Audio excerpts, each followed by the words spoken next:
Hi, welcome to the Drop Bag Podcast. Meg and I are really excited to have Krissy Moehl on today. Krissy, you've been on before.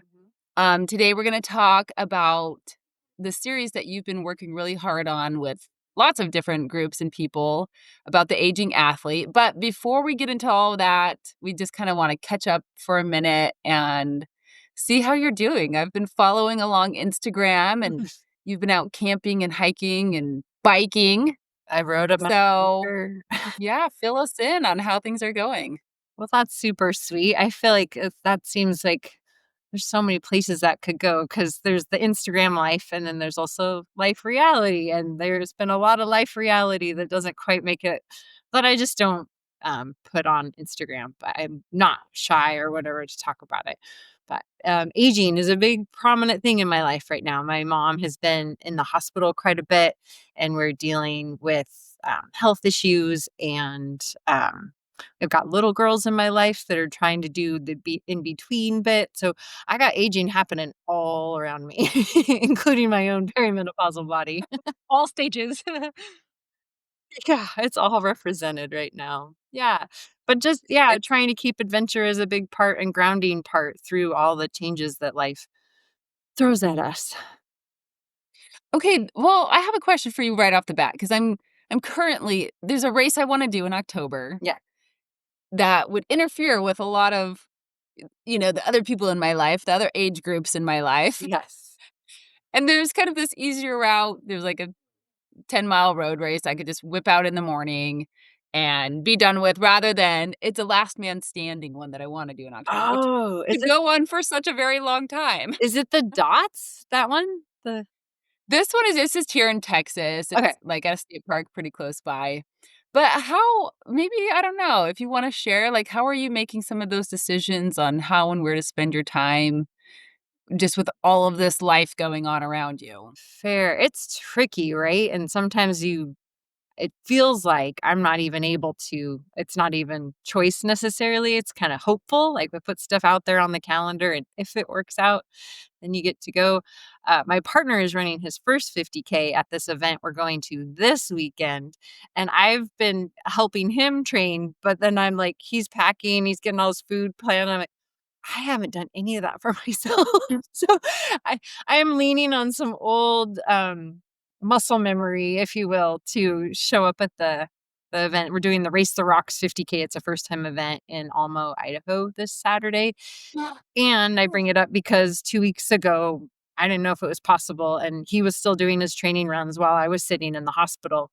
And so you kinda just keep weighing it, and I think that's as much of a planner as I am and spreadsheet person and all of that, these life lessons teach me to hold things very lightly, and, like, for 2 weeks, it was like, "We'll see."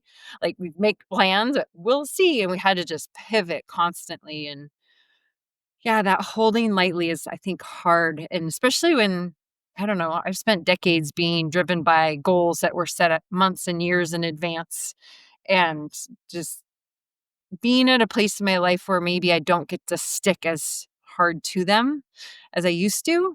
And for whatever reason, is it my own desire? Is it the reality of life? Is it a combo of the two?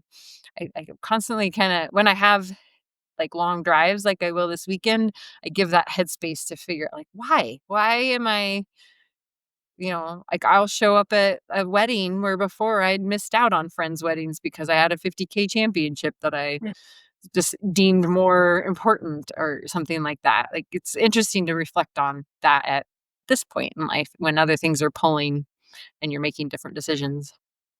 Mhm. That's so And that's interesting. okay.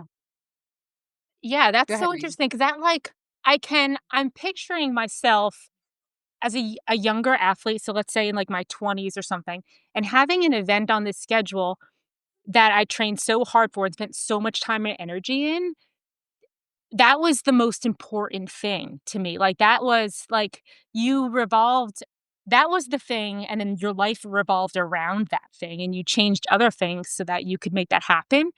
And Mhm. when you were just talking about that, it's funny how there's, like, this switch somewhere or, like, this, like I don't know if it's a light switch or, like, a gradual change where you start to be more fluid with, Mm, like, life and planning and stuff, so you might have, an event that you wanna do, but it's not the thing anymore that's, like, the most important. You like, there's other like, if you don't make it and you have to change, like, yeah, sure, you're probably disappointed and, like, a little mhm. upset, right? But there's so many other factors now, like, that are, like, more important that, like, it doesn't feel as heavy to adjust, to, like, pivot like that.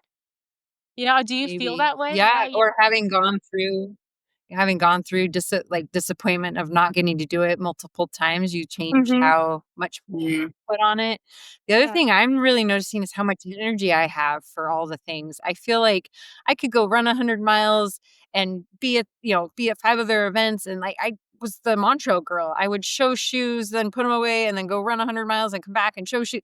Like, Mhm. I have no interest in being that busy, and even though life still kinda demands it in a different way, but I had the energy for it. So just being aware of some days or times, like, on a pretty cyclical basis, I'll admit, like, I just don't have the same, um, push through. My body Mhm. wants to tell I'm listening to my body better. It's not that I always wanted to push through like that, but I now it's there's this wisdom that's like, "Yeah, why? Like, Mhm. you've got some other yeah. Why where are you gonna put the focus as opposed to trying to do all the things for all the people or places or whatever." Yeah. Mhm. yeah, it's so interesting this balance because I hear you guys say that, and it's like, I still feel like some of these things are worth fighting for, and people who don't fight for them, you can lose part of yourself that's really important to you. So it's like, what's the balance of, like, fighting for these adventures and things that you wanna do and the importance of other things in your life, and so I think how you said it, Christy, is great, is just kind of holding that lightly because the balance is likely to change, Mhm. and that's okay. You don't have to be set in one way and holding things a little bit lightly and using those years of perspective and experiences to guide your next decision, I really will is the best say you that can I do. have, put more focus because I did let a couple of years be more guided by life than by adventure, and it has not helped my mental health.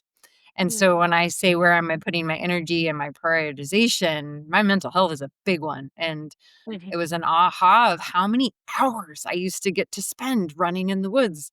And not that I wanna spend hours running hard in the woods anymore, but I need time in the woods. I mean, I'm just using really simple language to, um, Yeah. explain a bigger meaning of how important that solitude, time in natural spaces, checked out from all these devices and input, and just getting to be out there having had so much of it, maybe in, like, unproportionate amount compared to most people in their 20s and 30s that were otherwise career driven. I was very woods driven and mountain running time driven. Yeah, and then to not have it, really feeling the impact during this perimenopausal transition of all the things making a difference, and that is a priority. Like, I even when it's like, "Oh, I don't wanna be away," like, I'm going to Mount Baker, there's no service up there, and so I let my family know, like, "I won't be in service, nothing can go wrong." Like, that feeling, I'm gonna be out, like, please, and I needed to be out, like, I think everything's calm, we're cool, we can do this, and yeah, I have to prioritize it. It was too easy to get sucked into something else being more important. Like you're saying, like, life Mhm. has those weights, and it's like, actually, this is really, really important. So I'm gonna have to say no to some other stuff to make sure this happens. Yep, Yeah. yep. But your mom is doing okay, or is she She's still stable. She's stable. she's stable? Okay. Yeah. A lot of people know Mom Ale in the ultra running Mhm. world. She's been at Chuck and I every year. This year it'll be half my life. I was doing some Oh, race prep planning right before we got on this call, and Mhm. 24 years, and I'll be 48 that I'll be doing this, and she's been at every single one. So, um, aw. yeah, a lot of people know they don't know her first name, but they know her as Mom Ale.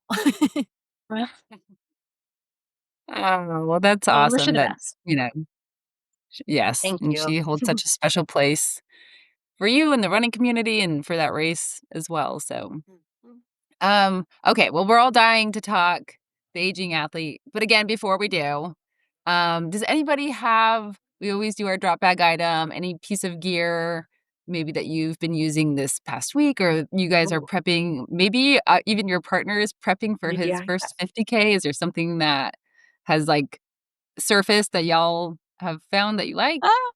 That's funny. He would probably have so many answers for that question.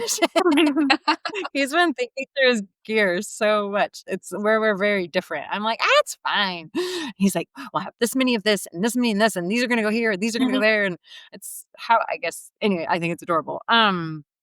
Drop bag items. I mean, I always go back to I think it's the same one I said last time, is chapstick. Like, Chapstick. it's like my Mm. go-to. How do you yeah, especially going to dry we're going to be in the desert, so dry environment, that's, like, number 1 priority. Yeah, I had some dry, so you need the chapstick for sure, Mhm, sunscreen in there, yeah.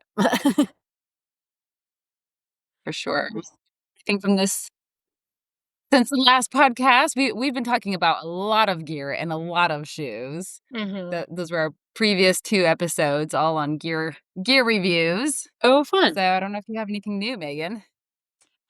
I do actually. So I start normally because like Texas heat. We're both in Texas, so we deal with long, hot summers. So I normally for like a long run or a mid length, like anything over an hour, hour and a half, I'll need water of some kind. If it's like especially because I'll go out sometimes and do like these country roads, and I'll go on bigger mileage loops instead of just like small. Because a lot of times if I have to do small ones to have water breaks, so I'll have like some water stashed in my car so that I'll just do these little loops, little loops, little loops, constantly coming back to refill my water. But so prior to maybe a couple weeks ago, I was just running with the vest if I was doing those longer runs. But I kept seeing all these athletes run with the waist belts, and I never really knew how I thought about them. I didn't have like an opinion because I never tried them before. And so I bought one of the actually have it. I brought it. Show and tell. I brought it a naked belt. It's just like a waistband, but it has um 3, like, pretty decent sized pouches in it, and it can hold a 50 or a 500 milliliter water bottle, and there's 3 of them. So you can hold 3 water bottles around your waist, which is really awesome, and it's not that, like, because like, when you're running with the vest, sometimes you can feel, like, hot and stuffy and stuff. So, I've been trying out that waist belt, and I really like it. I don't know why I just had, like, a poor opinion about waist belts. I thought they would flop around and be, like, really annoying, but I really like it, and so, so it's helped me because 'cause I've been able to do some, like, longer mileage loops, with 3 water bottles instead of having, like, a vest with the bladder and the whole getup, um, and so I've really liked it. So I've been using that. Doesn't bounce? That's No, with it doesn't fully bounce. loaded? No, wow, I'm No, it's fantastic. It has these, like, I don't even know how to the mesh is, like, stretchy. mm, So when the water bottle sits in there, it, like because 'cause they're kinda small, so it stretches when the water bottle goes in, and it, like, squeezes onto it really well. there you And, go. yeah, and and, like, I'm telling you, I thought it was gonna be really bouncy too, and and I actually am, like, pleasantly surprised by the non-bounce factor. So yeah, so if you Yeah. yeah. How was, like, getting water in and out? Was, like, that annoying at all? Because like, sometimes in my vest, I'm just kinda like, "It's right here." Yeah. So it's not bad, it has little tabs that you can pull, so these little yellow tabs. Somebody thought that through. Yep, so you pull that through, you pull the yellow tab and it, like, opens up the space. So if you just, like, Okay. find the yellow tab, you pull it, it opens up the spot and you can shove the water bottle in. I will say when the water bottle is completely full, like, fully loaded, it's like a you have to get it in there, but that's really you only have to worry about that, like, prior to when you're running. Because once you take it out, you Yeah, take and a same with sip the or 2. vest. You're Yeah, kinda exactly, same thing, yeah, and then once you take a sip or 2, it's much easier to get to, like, stuff in, um, but yeah, it's really convenient to pull in and out. I mean, it took me, like, 1 run to, like, really master like, knowing where the tab was and to be able to, like, get it out, like, pretty efficiently without having to look, um, but yeah, so I'm a fan, yeah. The other thing they used to Cool. I'm never converted to waist, I should say rarely. I like these stretchy, Ultraspire has one, like, a similar design in terms of, like, you Mhm, put it on like a pair of underwear, it doesn't have a mhm. buckle, you just pull it up over your legs and it Yeah. adds pockets to your shorts kinda thing. I'm a fan of those, but the old Mm. waistbands that had a buckle, I always had, digestive or belly issues Mhm, because I felt like as a female, they were designed, and this is dating myself, but they were mhm, designed to sit on a man's waist, not a woman's mhm. waist, where our hips are bigger than our waist, and I Yep. imagine that stretchy fabric makes up for that feminine shape better than the old buckled waist belt used to. Yeah, it really does. So it kind of and it's thick. So it kind of sits like if you can imagine like leggings do, where it has this really thick waist to it. So it's like you can feel it like it's not even compressing, because also the great thing is it comes in a million sizes. So the way you measure it's like 12 sizes. You have to measure, and it's by, like, the inch. So there's size, like, Oh, wow. 20 to there are so many small incremental sizes built for whatever your measurement is. So it's really made well to fit your whatever your size is, and with that, like, thick waist, you can feel it when that stretchy material it's like a legging. It kind of fits like a legging waistband would. Like, that's what it feels like anyway when you run. So, yeah, I'm a super fan. So One last question about warmth, because you made the comment about, like, a vest being, like, stuffy and stuff. That's, like, the one of the sweatiest spots on my body is, like, my low back, so does it have a breathability factor too? We're, like, doing a total promo for this thing right yeah. now. Yeah, no, it does. I mean, it's a mesh. Because like, I'm telling you, like, especially in Texas here, like, it is and, like, hot and dry and sweaty, and, so, like, I sweat a lot. I'm, like, a heavy sweater, I'm a really salty sweater. So that is a big factor for me, not having that vest on my back where it's just, like, dripping down my back. Like, I get so sweaty, That's key. and so it just allows me to feel like I can breathe and move a little better, um, and, yeah. And Chrissy, I don't know if there's science behind this or not, but I feel like where I sweat has changed as I Mm, age. I wonder. Like, I used to cut like, I sweat I am, like, chest sweat now, Yeah. and I'm always like, Huh. "What?" Like, I've never just, like, been pulling these soaking tops off like I have the past couple summers, and I'm just like, I can't s I'll work out, and I've gotta get that off of me, like, immediately. It's saturated, Totally. and so that's maybe, like, one more reason to put the belt on is, like, not have another layer up where I am sweating a lot Mhm. more, Yep. and that's probably changes based on person, but for me, it has changed as I've aged. That's So noticeable, and I bet there is something to the vasodilation factor of aging and hormone shifts and where you then sweat. Like, I just noticed I always have been a heavy sweat. Like, I got told I had an efficient cooling system at 26.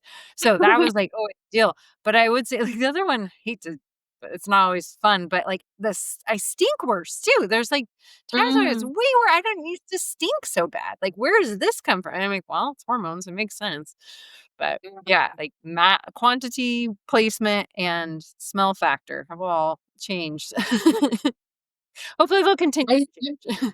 I have posted a tip on that because, you've seen those I don't people post them on Instagram where they put their athletic clothes in the tub and let it soak, With and vinegar. the water all turns brown even though they were clean clothes, and I haven't had a ton of success with that until I found it's a Lysol product Oh, for laundry that kills the bacteria, and I'm smelling better than I have in a while. there we I'll go. just say that. Nice. Yeah. Could be the It's just fabrics. It could be the it's fabrics. it's a trick of aging, right? Like, Mhm. it's hard because there's certain things you understand and know about yourself, and then they all change. Yep. Mhm. And you have to figure Yep, yourself out all over again. Yep. yeah. Yep. In the Just when you past, think, yep. if I, like, forgot to put on deodorant in the past, like, right after getting in the shower, I could get away with it. It wouldn't be an issue. I cannot forget now. Like, if it like, it is, like it is noticeable. Like, with it like, by the end of the day, I'm like, "Oh, I forgot to put on deodorant this morning." Like, it's noticeable. Totally. It's awful. I just have one more question on this. Okay, we gotta beat this horse, right? Have you guys tried the running shorts, it's almost like the running shorts have a belt in them, like, there's so much storage Mm, around the waist. And we Megan and I have talked about side pockets kind of not working for us, but some of them have, like, a whole top to the like, a whole rim around the top of the short where you could put a bunch of stuff in. I mean, the pictures have, like, water bottles and stuff in there, but I can't imagine liking that. It seems like there's no way that's not bouncing around. mm. Right, Any it was kinda experience? it was breaking up when you first started. That feels like that's a callback to the old race ready shorts where they had the pocket. Do you guys even remember those? I'm totally dating myself. Mhm. They were like the big floppy pocket sewn into a waistband. Yeah, I think everybody's kinda doing it different. I don't have mine would be that like that Ultraspire, like, belt that I add to shorts to have extra storage around my waist. I haven't tried the shorts that have them. I do like the pockets on the side of my legs, though, like on a, tighter fitting pair of shorts, the longer ones with for a phone or gel trash when I'm racing, like, it's an Mhm. easy spot to access, but I wouldn't say I've put a ton of time in the I know. heavily waisted shorts. Patagonia doesn't I know. I wanna try it, but I'm like, I can't picture it working. The Strider Pro Short by Patagonia, they've got a nice amount of pockets around the waist that you can't I mean, it would be hard it's hard to even get I think you can fit a phone, but phones have gotten so big, but you can fit a phone maybe in one, so it wouldn't be overloaded Mm. necessarily. That's probably that is the extent of pocketed shorts that I've used. Yeah, I feel like they would flop around. I feel like if I had shorts with a belt, like, the waist belt is one thing 'cause it's separate than the short. I think if I put a water Mhm. bottle in the short, I there's something in my brain that's telling me that that would, like, sag a little bit. You know what I I'm mean? like, I just can't. I don't I'm people love them, so maybe they don't, but I don't know. Alright, maybe someday we'll be Yeah, brave and buy one of them and give yeah, it a test run, but for yeah. now. Okay, we're all just dying to talk about what we came to here to talk about, so let's get after it.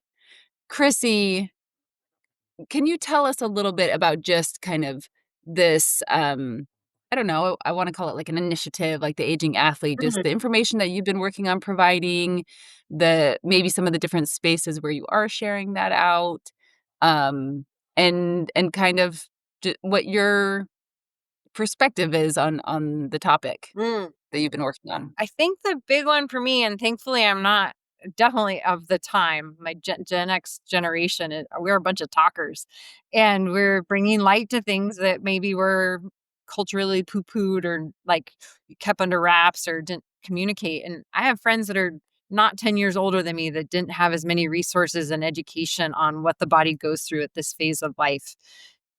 They're 5, 10 years ahead of me. They're it's not that long that this has been relevant. So I feel like I'm of this wave, and even in the wave, I am so surprised with how many people that don't have resources or friends in their friend group that are able to talk about it. So I think the where the initiative comes from is just having people go, oh, or it feels really like it comes full circle energy, like, I'm putting energy into it, and then when I hear people say, "Oh my gosh, I'm so glad you're talking about this," or "Thank you so much," or "Where can I find resources?" and people opening up, women especially, that is why it's, like, still motivating and why I wanna keep it going. I think if it'd been, like, I don't know. Can't imagine how it would have been shut down or poo-pooed, but it's been, like, self-feeding from the get-go, and I had the opportunity to present locally for our Mountaineers group, and then I traveled to Vermont with Patagonia and spoke to 3 retail stores, and then, Trail Runner Nation,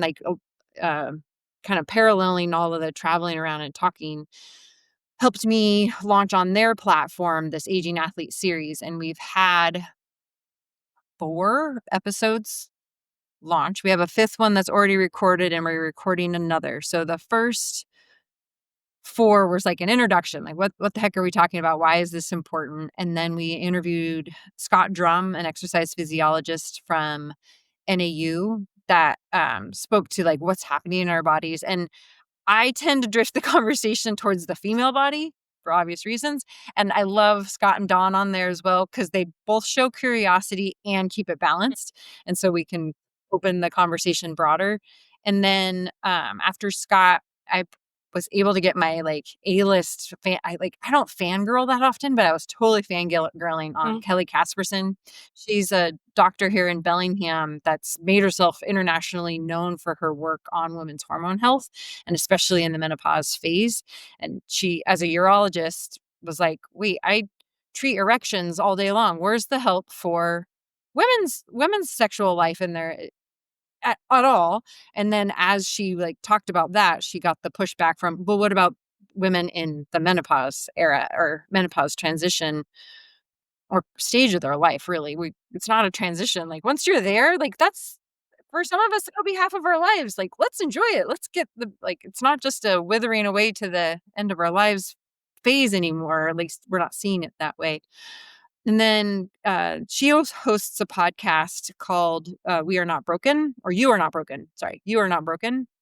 I would put that, like, in the show notes, whatever they do for podcasts for people to link to, because she has hundreds of episodes that touch on all the topics. Anything you wanna go into, she's probably covered it or willing to. So, highly recommend that, and she has a book coming out in September about the first one's called You Are Not Broken. This is it's the second, it's a follow-up, and I need to look up the name. I should have had that in mind. My bad. Um, and then Celine Yeager was the most recent episode, and she has a podcast called Hit Play Not Pause. And Celine is the co-writer to Stacey Sims for Roar and Next Level. And so these like, in those two women represents the only resources I could find when I first started wondering what menopause would do to my athletic experience. And Roar was the only book out there, and it just had this tiny little chapter about what menopause might do. And Celine actually talks about it on her podcast of how she got, actually on our interview, of so many people were asking, like, we need more information. It can be its own book, but neither her or Stacy were in that phase of life.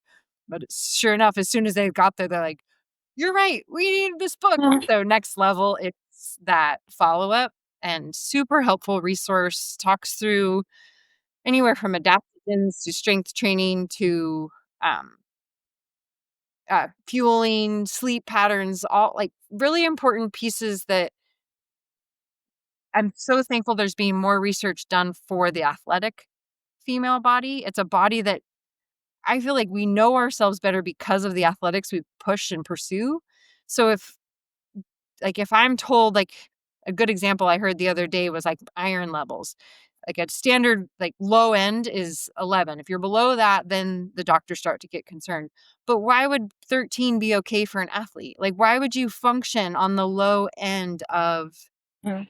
anything? Like, we're asking more of our bodies, and so I appreciate how Stacey and Celine approach the topic of we want, like, to optimize, not even maximize, optimize what our bodies are capable of and not just struggle along at what's normal, because 'cause I'm not asking normal demand of Mhm. my body, so yeah. And then the next episode that's coming out is with Jeff Browning, and he's just a hilarious, like, individual. I've run many, many hours with Jeff and talked very, very little because he can fill the space very well. That conversation was really fun. He goes into the fat adapted, which I push back on as a female athlete. I don't believe in fasting. Mhm. I understand it. I don't feel like it's the best thing for a body that's already going through adaptation in this phase. Why would we challenge it? Like, even training, I'm, like, trying to be measured with my adaptation I'm asking of my body alongside, these symptoms that I'm trying to keep track of and manage. So, yeah, and there's a couple more, and as far as Scott and Dawn are, they're game to keep going, so I want to have some of these conversations, not, I mean, hopefully we're all experts of our bodies, people that have done a lot of research, and then continue on with people that have been in their bodies as athletes and are noticing what happens as we get older. I just, like, if you hear a story, it helps, like, normalize, it helps be relatable and make this experience not so I don't even think, why should it be scary? Like, it's a reality, and we've just, like, hidden it for so long, like, "Nah, not anymore." Yeah, it just leads to confusion, really. It's like, you know, you hear just enough to kind of be curious and start to investigate, but not enough to answer questions and really feel certain about the next step that you're gonna take, so that's super exciting. I'm glad that there's more coming, and yeah, Scott and Donna are hilarious on the Trail Runner Nation. I love the Like, comments I get. especially when it kinda turns female, they're just, like, in it, you know? Mhm. They're I they're appreciate it, they're and just that's as curious. encouraging. Even if males are listening, I've gotta believe that's encouraging, like, when you hear a man show interest, like, "Oh, it's okay for me to do this," and I feel like when I say that I'm dating myself, I do honestly believe the next generations coming up have a more broad, open approach than what we and our parents were Mhm. raised with. I feel like we're of the transitioning generations right now, so it is hopefully, it is fully dated saying that, and in different parts of the country and world, it is still of that, like, however culture you wanna put on it. I'm not gonna get too specific, but yeah. No, I mean, it excites me so much to think that so many, like, so much of the confusion and, like, this murky water will be cleared up in the next 5 to 10 years, and there's not gonna be, you know, these questions, and doubts and fears even of entering into kind of these phases of life. Um, Megan, do you have anything just kinda rolling off what Chrissy has shared that you wanted Yes, to yeah. stick on for a minute or okay. Yes, yeah, so I've been sitting here, like, holding myself. So one, Chrissy, I wanted to thank you, like, so much for doing the Aging Athlete series with Trail Runner Nation. So when, because I was telling, Kelly before you logged onto the pod that before this last week where Kelly let me know that we were gonna be interviewing you, I didn't wasn't even a thought in my mind. Aging, like, I'm 36, and Okay. so didn't put myself in, like, even in that box of, like, an Mhm, aging athlete. I didn't even think about it. I was like, "Well, I know I'm getting older," right? But, like, I didn't even equate my age and things changing and how I'm running and, like, and all these I never, like, put that together. mhm. I never put those puzzle pieces together. So when she said that we're gonna be, Kelly said we're gonna be interviewing you, I started watching all of those, I watched all of the all of the I went through, like, a binge of the of the Aging Athlete, podcast that you did, and Okay. it has been, such an eye opener for me. Like, I have learned, 1, so much in just those couple episodes, and I am like, I have now so many questions and so many it's made me reflect on myself way more than I ever have in, like, my running and my athletic career, and I've never been one to, like, reflect on those on, like, that aspect of being an athlete. I like the and so I've always just been like, "Here's my training plan." I'm very black and white. I'm like, "Here's my training plan. Here's what I'm supposed to do today. Here's if, like, this is the pace I'm supposed to hit. This is what I'm supposed to." I've never really taken into account the, like, parts of my body that are changing for, like, maybe, like, if I don't hit something one day, a pace or a thing or whatever I'm supposed to do, question so much about, like, well, like, Mhm. am I losing fitness? Am I like, what's going on with my body? Why don't I feel good today? Why do I feel moody? Why don't I even wanna do this workout today? Like, I don't even some days I don't even, like, want to. Mhm. Whereas, that used to be my life. I used to, like, I used to wake up every morning driven to get that workout done, to do it, and now I'm sort of in this, like I almost felt like I don't wanna say broken, but I just was like, "What is going on with me that I am not so, like, motivated and, like, in this thing anymore, and why do these feel harder, and why am I not sleeping as well, and why" like, all of it, like so I'm telling you, so if anybody is ever, like, uh, questioning or, like, interested and in their 30s and, like, didn't I didn't even telling you, I didn't even put myself in that box, like, I has been such a good resource for me, like, I'm invested now, and, like, I've, like, looked at Celine stuff, I've looked at Dr. Kelly Good. stuff, I'm dive into, like, the changing, aging athlete, so, first off, I just wanted to thank you for all of that, because that has been huge for me, um, but also, I wanted to, like,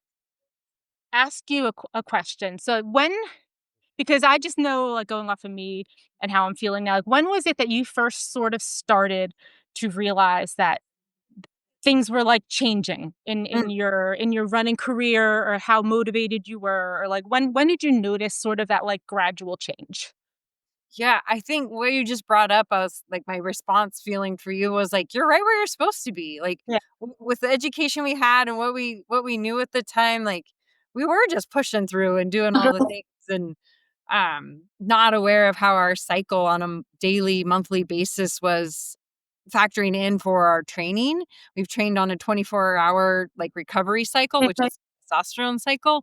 And I love this concept for like these girls that I have in my life as they come up and they start having periods and they go through puberty that we can be aware for their bodies like when is it a good day to go for a run and when mhm, maybe is it better to focus on some more detailed skilled like if that's what they want to be doing but just adjusting for the reality of their bodies that like, how did we not know this? Like, we just mhm, had once a month. And so, anyways, I feel like you're right where you were. I was 38 when went looking for resources and found Roar initially. So that was and now what I noticed and started talking to my naturopath, I was like, "This things are different." Like, I was that girl that never knew when my period was coming. I'd get stuck asking other people for a tampon. Like, I mhm, just didn't have a lot of symptoms. And so I think maybe as an athlete or maybe just how my biology works, I didn't have to be as aware.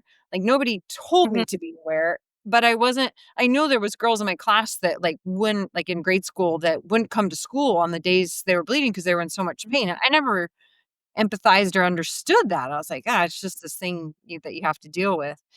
But when I got into my late 30s, I started having cramps and I started having these like days of really moodiness that I wasn't used to. And I knew that something was changing.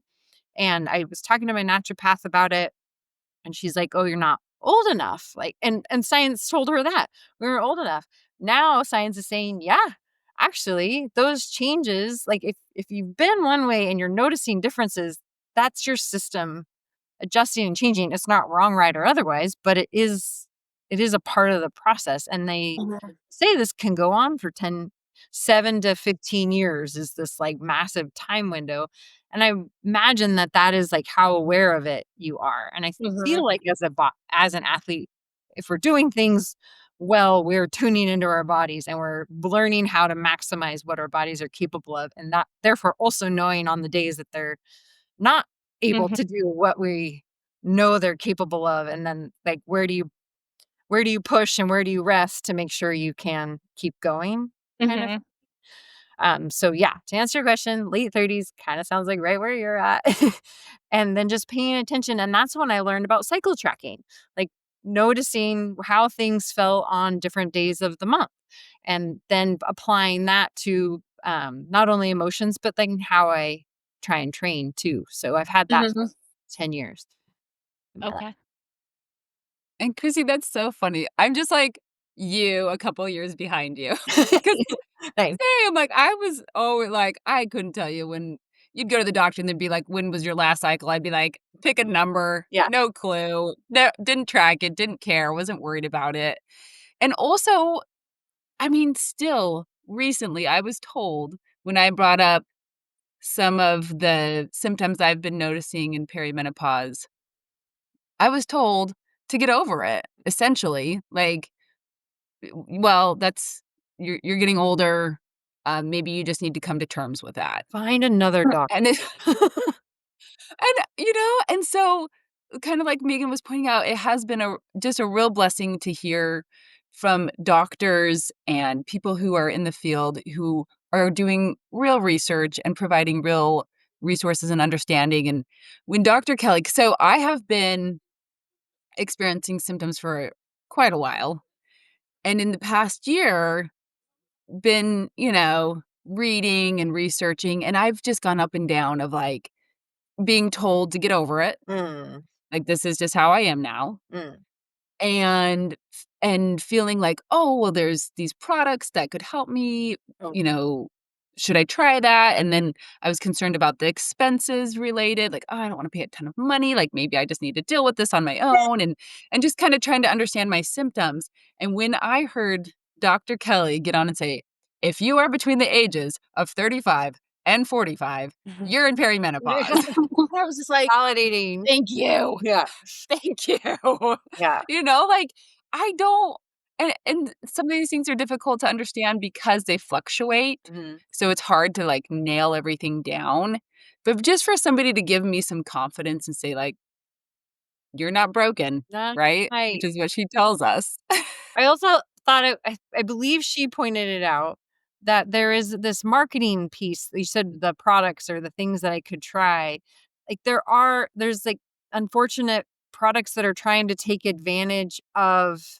I mean, our generation was the diet generation, and so now we're in the perimenopause aging shift. Where how are they going to market more crap to us? And Mhm. so, like doing not just hopefully like falling for the thing that's like going to make you feel better. Like be your best advocate, know what's happening for yourself, do homework, don't just believe some marketing spiel. I just been through that before with different cycles of our lives. Let's not do it in this one where we really just need the most support.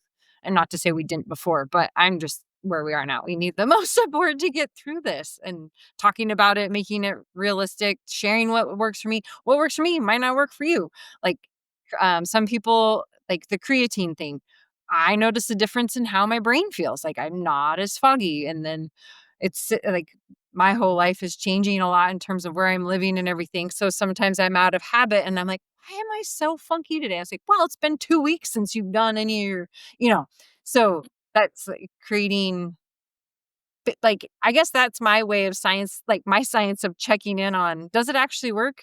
Because if I accidentally, it's like life gets in the way and I don't use it and I notice something versus like just telling myself that I am feeling better because I'm on it. Like life challenges my placebo effect quite often. Like I feel like I test it. So doing that for yourself so that you're not getting caught in some expensive product that isn't actually benefiting you or even could be harming you. I hope that's not the case, but Mhm. what if there's a bunch of fillers and stuff in there? That's not the best for our systems. Right, and I appreciated what Dr. Kelly had to share on that as well, like, these are hormones. Your Mhm, body makes them naturally. mhm. You There's a pretty low risk that, minus any fillers or something like that that might be in there, like, definitely check for that, but, like, the hormones themselves, Yeah. you can't get more natural than that, like, it is what your body naturally makes. Mhm, and just So, figuring. it takes a little bit of the fear out, Yeah. I think. Well, and the dosing that works for each individual, that's definitely, noticeable even in my small group of friends. What works for me in perimenopause and what works for a friend that's in, like, fully menopausal, and then another one that's recently menopausal and trying, like, all of us are very different. And then I think, Celine said it in her interview with us that layering on hormones during perimenopause is really tricky science because our bodies are fluctuating so much. And so if you add on like estrogen patch is a pretty steady, mine is change it twice a week, on you go. So it's just putting it in my system. But if my system is like dominating looking for like in one part of the cycle, then I'm going to be estrogen dominant because I've put more on it. Where it's going to help me from bottoming out because I'm going to have the steady in external adaptation. They just heard the word. This is also the perimenopause like brain fog words that you're looking for, but the external addition rather than coming from internal. Yeah, I also, because after, so I listened to that episode with, Celine where she had said that, because prior to that, after Kelly had mentioned that she was thinking about hormone replacement, or it was like a idea that was, like, thrown out to her from her doctor, I I wanted to look at it because I had no idea. Again, me, like, I'm like a clean slate right now. I'm just, like, trying to, like, intake all of this knowledge, and so I looked up, hormone replacement therapy and stuff, and so, for me, what you were just going off of with the estrogen, like, I'm still on birth control, which is estrogen, so that is also something that's not necessarily like, you wouldn't do both at the same time. Mhm. Yeah, Because from you're what I you're understand. 'cause you're Yeah. already taking in estrogen, progesterone, and whatever, and so it wouldn't be you wouldn't do both at the same time. So I was like, "Oh, that absolutely makes sense." So it's like, why but then, then the other part of me that, like, because 'cause I'm not a doctor, I mean, I'm very likely to go find a hormonal vet, like, doctor right now because I wanna talk about this stuff, but, so why is it that I would experience, I guess, like, mood swings now, like, more mood swings if I'm still taking in, like, the standard dosage that I'm used to through birth control? Like, how does that factor? Like, why is it that I understand, like, my body might not be making as much or is slowly decreasing the amount that it's making naturally.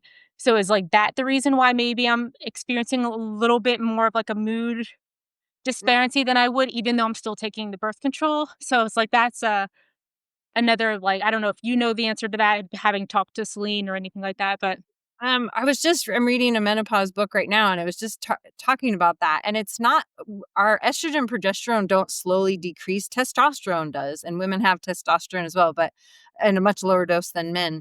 But what the mood factor is for those two, and probably some other hormones, but the most prominent progesterone and estrogen hormones is it's not that they're slowly decreasing; they're going haywire. Like there's mm, parts times during the month where you'll have more estrogen in your system. Um, this is where it gets super sciencey, and I'm not the best at remembering, but the brain lets off a FSH, follicular stimulating hormone. And if your system doesn't respond, if your ovary doesn't like pump out a egg, which is what mhm, produces estrogen in the bloodstream, then it'll send more. And so then maybe then too much estrogen might be happening. And so you're putting in the standard dosing, just following what you've always done with birth control, but then your other systems are firing differently. There's another doctor, Dr. Rachel Rubin, that talks about like our cars or our bodies. Oh, Keller Casperson called us Ferraris, but your body's like a car going along at 100 miles an hour, and then all of a sudden you'll have zero gas in the tank.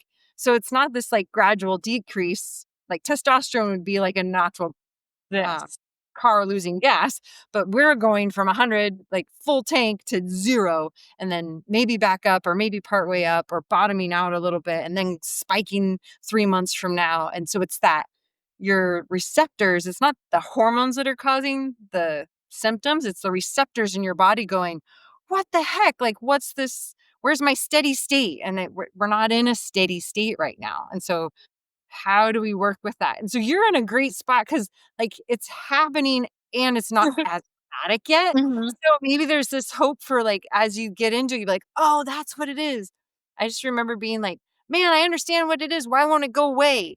It's still mhm, gonna happen." I just have awareness now so that I can be like, "Okay, today is a day that I just need to, like, hole up, take care of myself, calm down, go spend more time in the woods, whatever, like, I need to feel better." And then the opposite also is true, like, when it feels kind of frenetic and busy and I can't calm down, like, how do I support my system or get the most out of it on those days? Because there's some days I feel like a slug and I can't get anything done, and so rather than be bummed out that I'm not getting anything done, just support my system, and then on the flip side, kinda maximize the days that I feel better without getting too, like, caffeine affects me worse those days, so I have to back off on that, like, just really kind of finagling all the things you're, like, doing for and with your body on those massive fluctuations.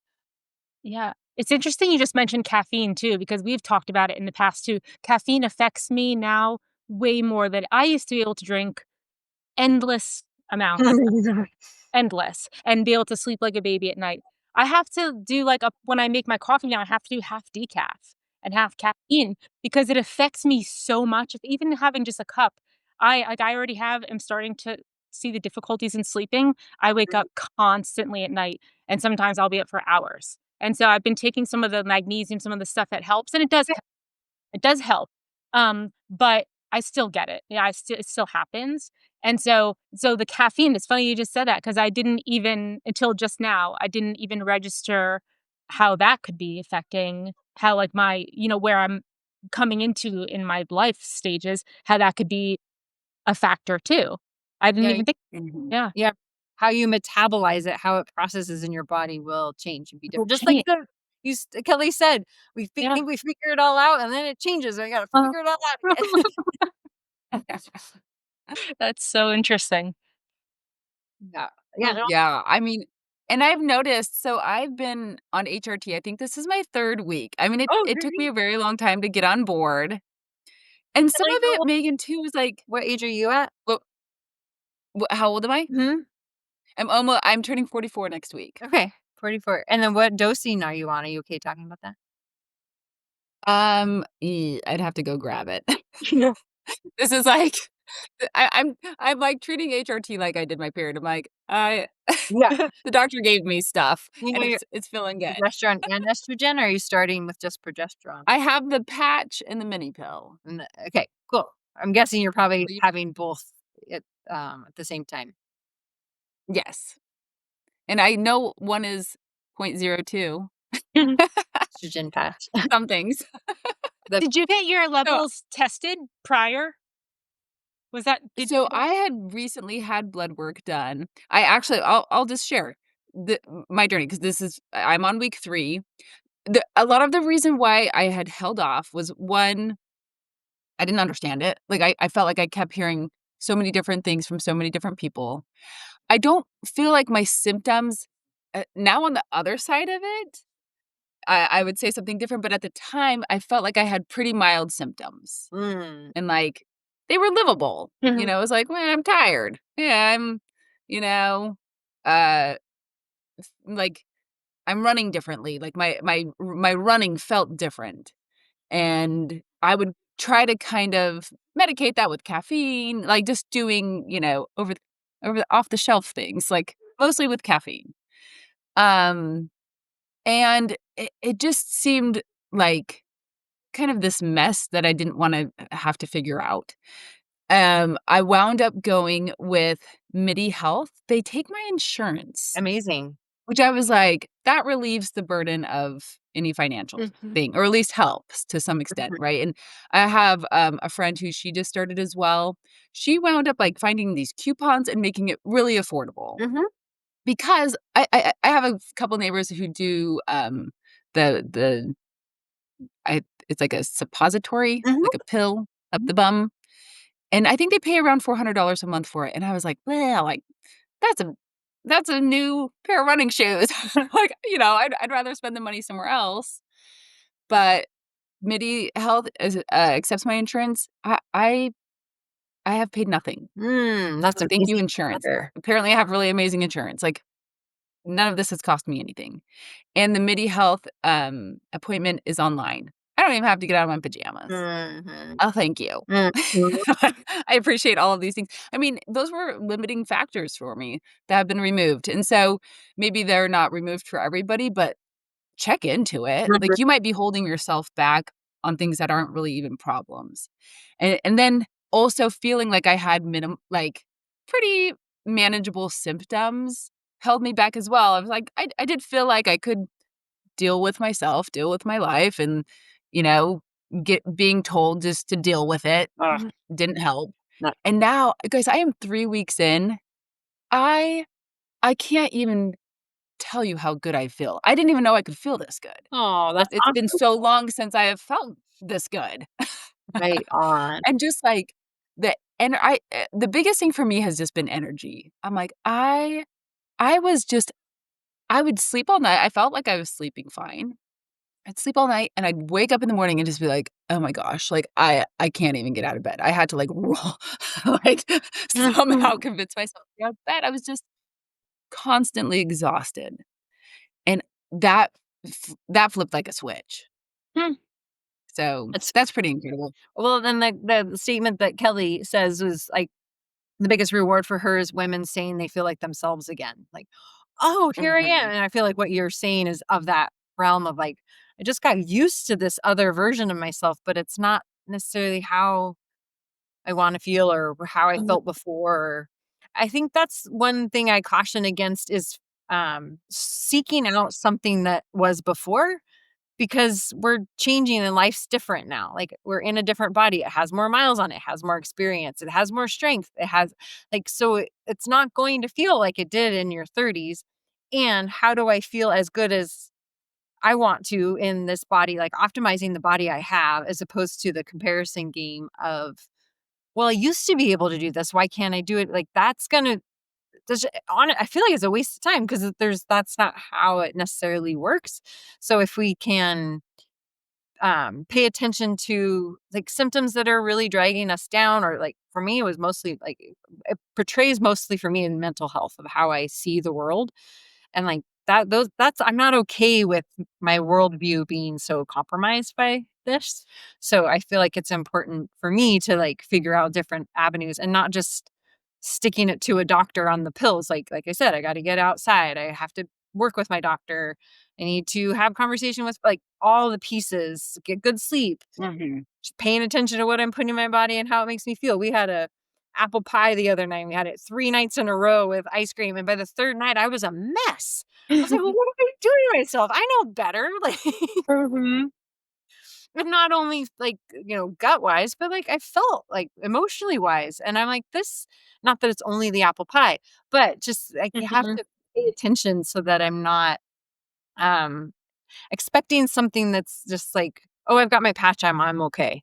No, like, you gotta do all the things. Right, Mhm. just like always. I mean, it's like you're trying to create this wellness and this wholeness in your life, it's certainly not a magic pill, right? Oh, exactly. And, Yeah. Chrissy, I think it had been so like, I'm not even comparing like, I don't even remember what I felt like when I was 20. I've just been feeling Yeah. this, like, pretty manageable low for so long Yeah. that to, like, have any kind of boost in that has been like, Whoa!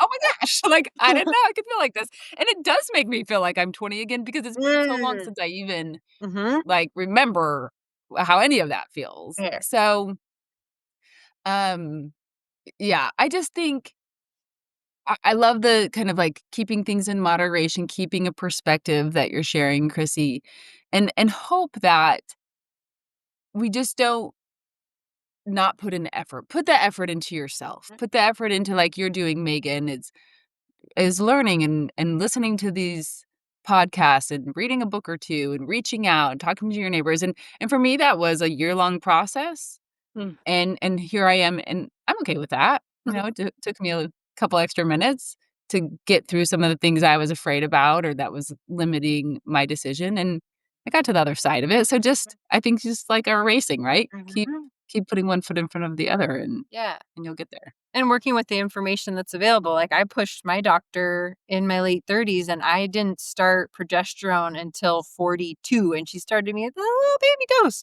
and it was only because I started having night sweats. So physical symptoms were the thing that triggered her to support that. Um, but I think now more and more there's, like, emotional or other, symptom management is being seen viable with hormone replacement therapy, or um just even, like, doctors recognizing that, like, it's not just something you get over or deal with, like, Mhm. we need to address it for people. Yeah. Yeah, which Chrissy, just like you always do, you're leading the way. I mean, you've been Mhm. pushing this for 10 years, Mm. and here you are still leading the way, and I just, like Hopefully, like I said before, amongst a massive Generation X, like, think of all the money that, like, Gwyneth Paltrow and Cameron Diaz and Oprah Winfrey, like, all these, like, big I'm like, "We're so lucky we come up in this era of people that are like, 'Yeah, no, I've got the resources, and this is something I want to learn about.'" Like, I think it would be awesome to have a conversation in 10 years with Megan and see, like, how having this information at this point, this level and like, and even this isn't that much. I mean, Mhm. relative to what, like, the kiddos that I have and the little girls I have in my life are gonna have, and Yeah. even, like, their nanny that's 20 years younger than me, like, all those pieces, like, it'll be so cool to watch how that it's not even gonna be a thing, Chrissy. They're just gonna be like, "What are you me. why was that even a struggle for you Yeah. guys?" Well, but me and also the piece of, like, right now they're really individualizing it, which I think is great. We always should. We're always individuals, and there will be so much more data points on where do you start someone? Not just like, "Oh, try this, try this." Like, we're like the lab rats right now, putting patches on, taking pills, and trying to figure out what works in our individual bodies, which I do think is a good way of going about it. And you multiply that by the thousands, hundreds of thousands of women that are going to have gone through it in these next 10 years. And there might be some, like, a really good starting point. Like, Where I went with starting with a baby dose of progesterone, where Kelly, the first thing you did, you're on both right away. Like, why did that? Why one? Why the other? And we'll understand why. Like, hopeful Mhm. 10 years from now. I wish Hopefully. I was more of a science brain. I'm such an emotional feeler. Like, community person. My brain doesn't get the science as well. I'm so curious about it. I'm the same way. I'm just super thankful that because, like you said, like growing up. So when I grew up as a kid, it was no information available. I grew up in like the diet culture of like Mhm.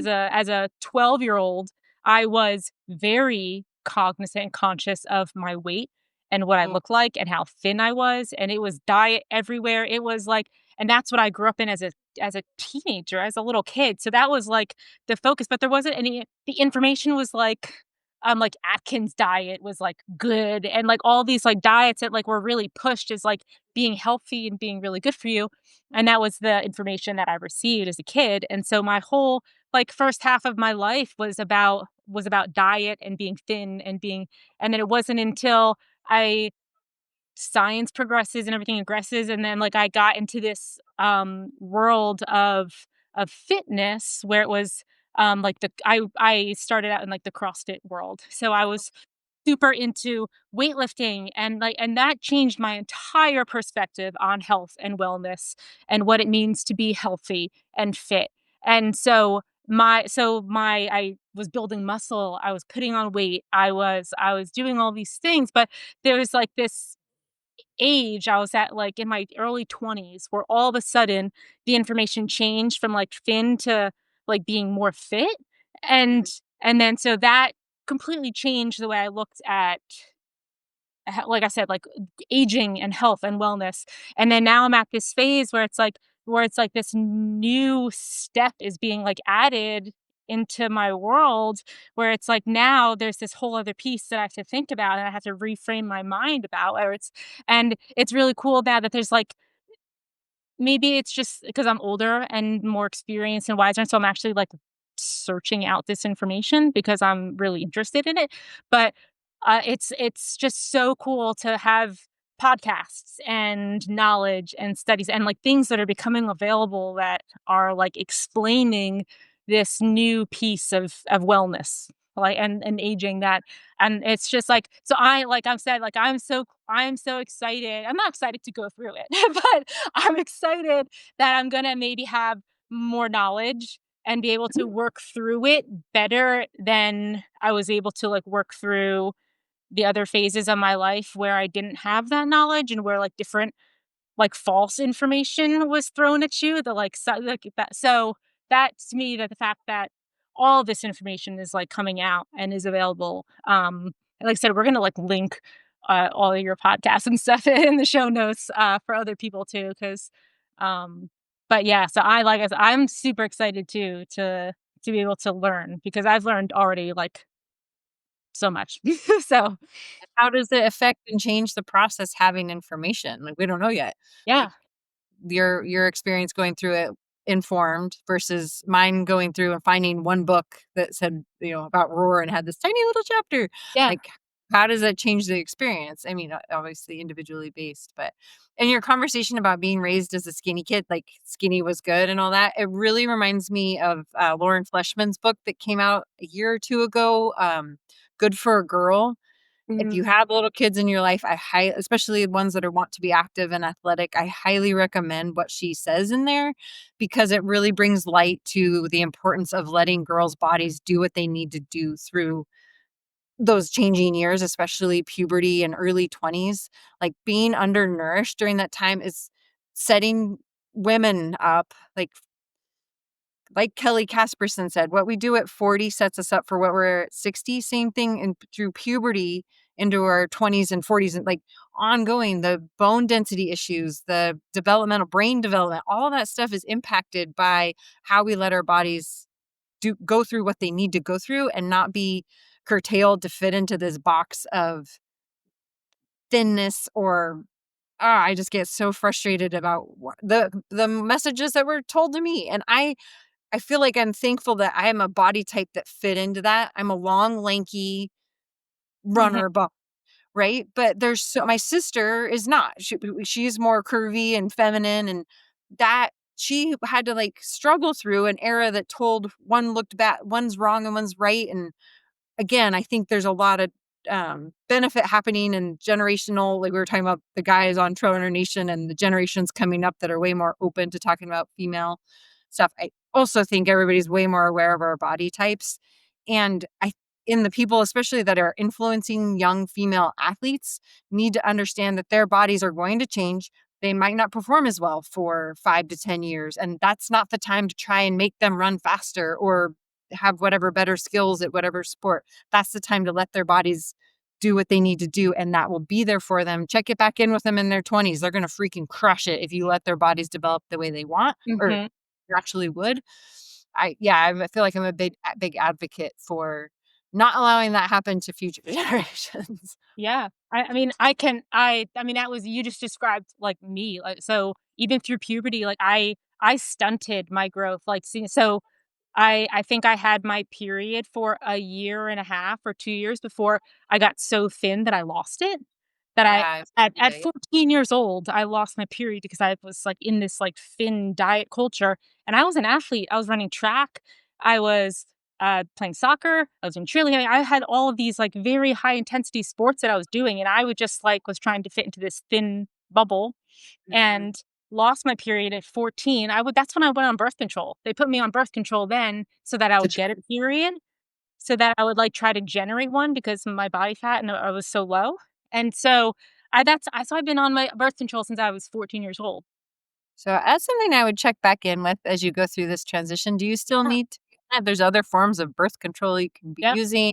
yep, I would definitely maybe to even allow your perimenopause and menopause transition to not be so influenced by yeah, external because stuff that to yeah. be. Yeah, because Yeah. that I mean, after like I said, like, I didn't even know this, like, world that we're talking about right now existed. So, to me, it's Mhm. just something I've always done. I go to the gynecologist. I says like, "Oh, when is your last period?" I was like, "Well, I don't get it anymore because 'cause I've been on birth control for more than half my life." And so they're like, "Oh, that's normal." And then they just go on. And Yeah. so it's like, now I'm starting to question, like, all of that. Like, it's like, should the doctor be like, "Well, maybe let's take a step back. You're 36. Maybe Yeah. let's think of other options. Maybe that's not something that's right for you anymore." And so, like, now my brain, like, I'm telling you, the amount of questions I have, like, going through Keep and what asking I've them. is Yeah, it is, like, is can be crazy. exhausting. I mean, guess will give yourself a break from it, but I do feel Yeah. like it's worth checking in on because the Yeah. decisions we make now will impact Well, what our lives look. exactly. And now I have the knowledge basically be able to make those decisions and not just, like, kinda go along with what I think is right or what I'm supposed to or what, like, because I also think that it's important what doctors you choose and who you talk to, like Kelly was saying, like, her doctor said, like, "Suck it up. That's like, just what you're going to be now." I think finding, like, the correct doctor for you who is maybe a little more knowledgeable and who has been, like, trying to, because like we said, like, a lot of podcasts, there's, like, that kinda gap in medical and doctors who, like, don't Oh, have as much there's knowledge. yeah, 2 generations of doctors that have no education on the menopause transition or, hormone replacement therapy specifically because of the study that was released in 2008, I believe. Yeah, so I think finding the right doctor is also, like, really critical in getting, like, the proper care for, like, individually, you know? I wanna back up on what you were saying about being 14 and doing all those activities and everything. There's Mhm. nothing wrong with being Mm-mm. big and doing all those things. It's just providing the nutrition and that the key Mhm. piece you said was, like, trying to fit myself into this thin box. If you're fueling that activity, same at this any age, if you're Mhm. fueling the activity and you let your body take the shape it's supposed to take or needs to take to do the things you want to do, if all things are aligning, Mhm. let that be. Trying to control the shape of your body to look a certain way or fit into look like some magazine cover, Mhm. that's where the problems start. And you've shown it with not having a period and Yeah. trying to force that. Why wouldn't a doctor say, actually, let's look at the bigger picture and not just put this like pill band-aid on it? Like, Mhm. feed this kid. I mean, good luck trying to tell a 14-year-old that's already got her mindset on how she wants to look. Like that's a huge undertaking, no doubt. And that's where And I was too. Like, there's a whole other side to that, like, the disordered eating and all of that I was trying to conquer and battle as well. So that was definitely a piece of it. Like, we that route was was tried and tested, but like you said, as a 14-year-old girl, I was just not having that. I was just like, this is not, you know. But where I forgot where I was going with all that. pieces all pieces are Well, I'll just jump in Yeah. and say that, like, all of this, right? Like, we might not be the doctors in the room, but we're talking about it. And I think, Megan, like, having role models in front of you like Krissy, or, like, women that you can look up to that look really tough and awesome, are doing freaking awesome stuff, that's gonna convince that 14-year-old as well, like, "Okay, yeah, I don't maybe I don't wanna look like this skinny supermodel. I actually my body looks more like hers, and she looks pretty freaking awesome, and Mhm. she's really happy and enjoying her life in all of these exciting ways." That's okay too. Mhm. And I do think, like, misinformation and kind of negative marketing is cyclical, like, there's always gonna be a diet, there's always gonna be a fad, there is now, Mhm. Mhm. even with everything that we know about fueling our bodies and being healthy. But that's why this is that's why what Krissy is sharing is great, and taking some time here with us today is so great, is let's talk about it, Mhm. and hopefully reach a few people who are on that fence trying to figure some of this out, and just help them lean in the right direction. Yeah. Well, and hopefully the drive So comes internally. Like maybe hopefully it comes from what I want my body to like the one I always go back to is like my quads never fit in skinny jeans. Just didn't happen.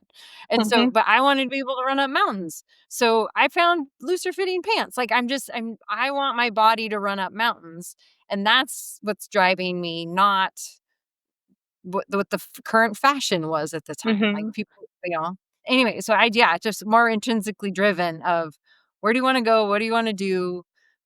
Fuel it and let your body take the shape it needs to do the thing and be thankful that you're out there on top of that peak in my case of like I got here on under my own power. Or I, you know, pulled so much weight in a clean or whatever's the Mhm. driver. I think that comes with aging too, as you get this, more,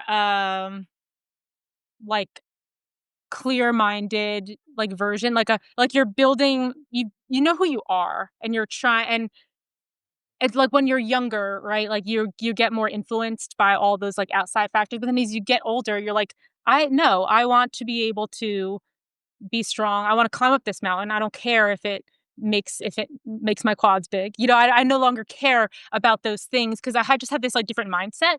You're just, like, more mature, I guess, in your thinking is what I'm trying to say. Like, you have an idea of who you are as a person and who you wanna be and what makes you feel good, and it's not, like, the external factors hopefully don't have so much of an input because you're more grounded in who you are.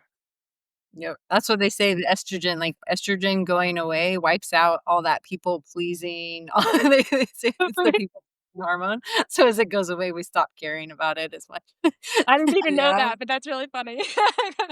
And the thinking is I'm experiencing that heavily. that's what enables you to, Like like, to raise children. Why is it biologically there? So that we can raise children. We can be the caregiver. Our body has to give so much to bring children up in this world.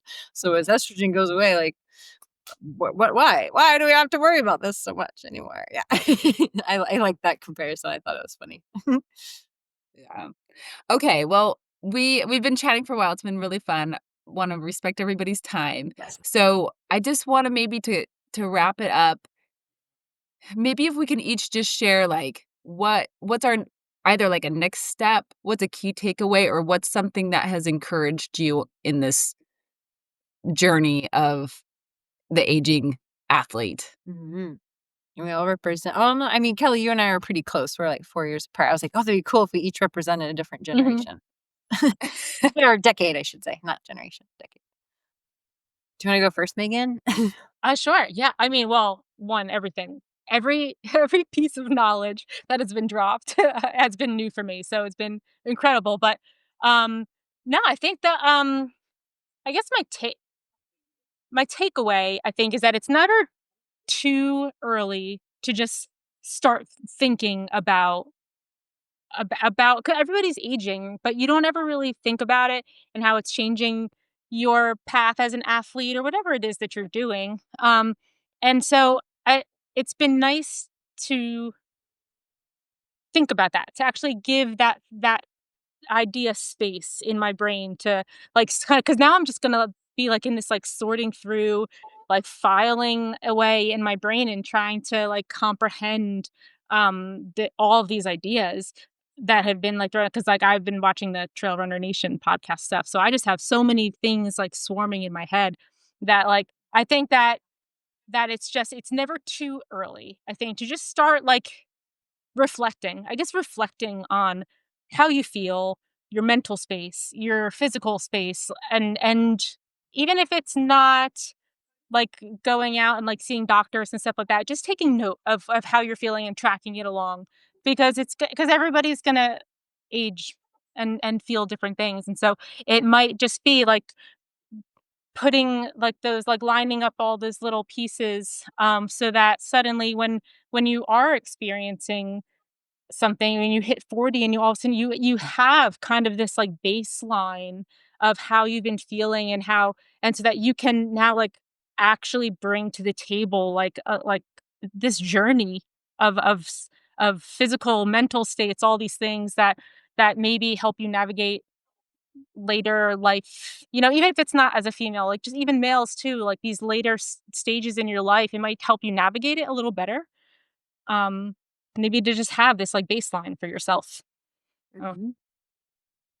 Yeah, I feel like I'm just piggybacking right on what you said, but my thought is trusting yourself, like, always coming back to your own N of 1, and I've always felt that finding running at such a young age long distance running at such a young age, so getting into ultras at 20, 21, I was able to learn about myself through running, and it, like, reflected back and taught me a lot, and then that skill set is what is like helped encourage this curiosity about how do I keep this body going? How do I have the best experience in this form? And so, like, not letting go of that even when it's not running anymore, when it's other transitions.